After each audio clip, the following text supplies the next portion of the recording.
چرا خیلی از آدما با اینکه سواد زیادی ندارن بازم موفق میشن؟ بذار برات داستان تعریف کنم که شاید جواب این سوالو بده. در یه قطار یه استاد دانشگاه و یه کشاورز به اسم جان روبروی هم نشسته بودن. استاد گفت من یه سوال ازت میپرسم، اگه نتونستی جواب بدی $5 بهم میدی.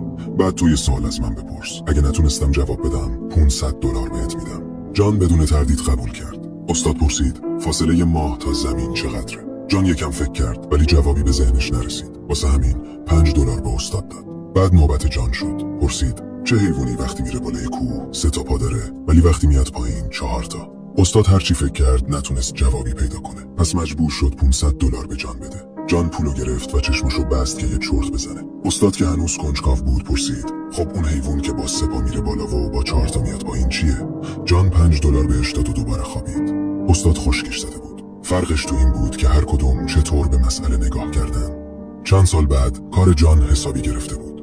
رفت شهر و یه کارگاه کوچیک توی خیابون شلوغ باز کرد که پر از مغازه‌های قدیمی مد و لباس بود. درست روبروی مغازه‌اش کفاشی مایک قرار داشت که بیشتر از 20 سال پاتوق مردم محل بود. مایک متخصص تعمیر کفش، واکس زدن و گشاد کردن پاشنه‌های تنگ بود. یه روز جان یه تابلو گذاشت جلوی مغازه‌اش. تعمیر پاشنه کفش $10، تحویل فوری. مایک یهو دید این قیمت خیلی پایین‌تر از نرخ خودشه. فرداش یه تابلو گذاشت. تعمیر پاشنه کفش $8، کیفیت تضمینی. کم کم مردم بیشتری با کفشای خراب سر و کلشون پیدا شد، ولی جان ولکن نبود. تابلوشو عوض کرد. تعمیر پاشنه $6، سریع و درجه 1. حالا مایک حسابی شاکی شده بود. سالها بود همچین رقیبی ندیده بود. باز قیمتشو آورد پایین. تعمیر پاشنه $5، ارزون ترین قیمت بازار. دیگه مردم هجوم آورده بودن واسه تعمیر کفش. جان دوباره تابلوشو عوض کرد. تعمیر پاشنه $4، فقط برای مدت محدود. مایک که دیگه حسابی کفری شده بود رفت تو مغازه جان و گفت این دیگه مسخره است. با این قیمت‌ها هر دومون ورشکست میشیم. داری کاسبی هر دومونو خراب میکنی. جان آروم گفت هر دومون نه، فقط تو. مایک اخم کرد. یعنی چی؟